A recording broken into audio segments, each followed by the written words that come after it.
Hello, my name is Vivian Bouza and I am the Library Media Specialist of Antilles Middle School in Port Buchanan, Puerto Rico.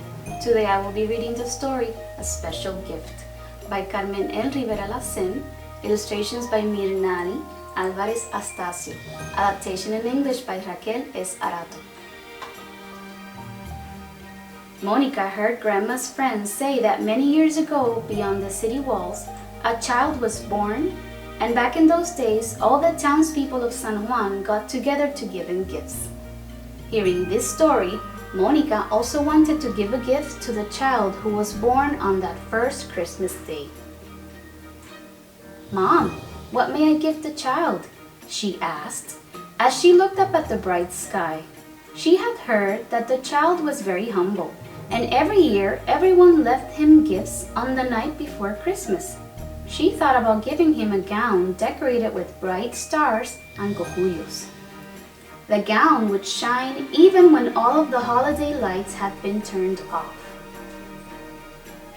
She read stories and books on potions, cooking and crafts, looking for ideas on other gifts she could give him. And that was how she came upon the lost books of Taino music and bomba. She made a traditional Arato song and a juba rhythm to lull the child and the planet to sleep. She also looked inside trunks and found blocks, puppets and balls. She cleaned and fixed them up so that the child would have something to play with. There were so many things Monica wanted to give the child that she even planted in a pot a special tree called an higuero. She hoped the child would one day plant it in his own backyard. Once it grew, she knew the child's father could use its fruit to carve out hatacas for getting water and ditas in which to serve rice and funche. "Why don't you give him a handmade craft?" asked Monica's mother.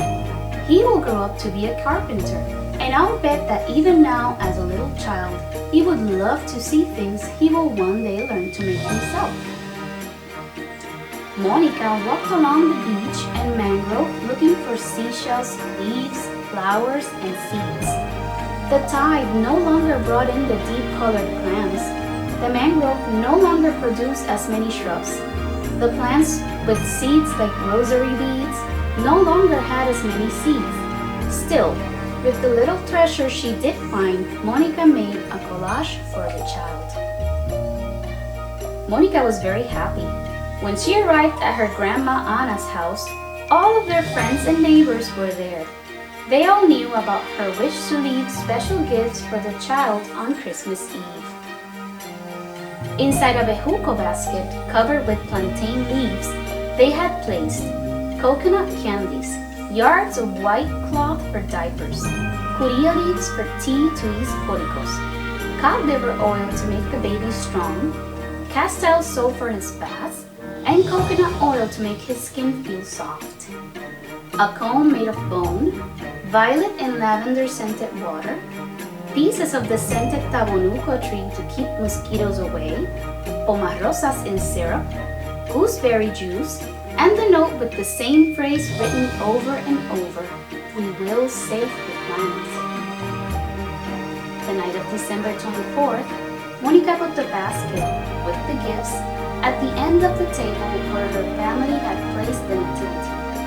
On Christmas morning, they were amazed to find the figure of the baby Jesus in his manger, holding a note in his wood-carved hands. The note said, "Thank you." The end. I hope you enjoyed it. Have a feliz Navidad and a próspero año nuevo. Bye.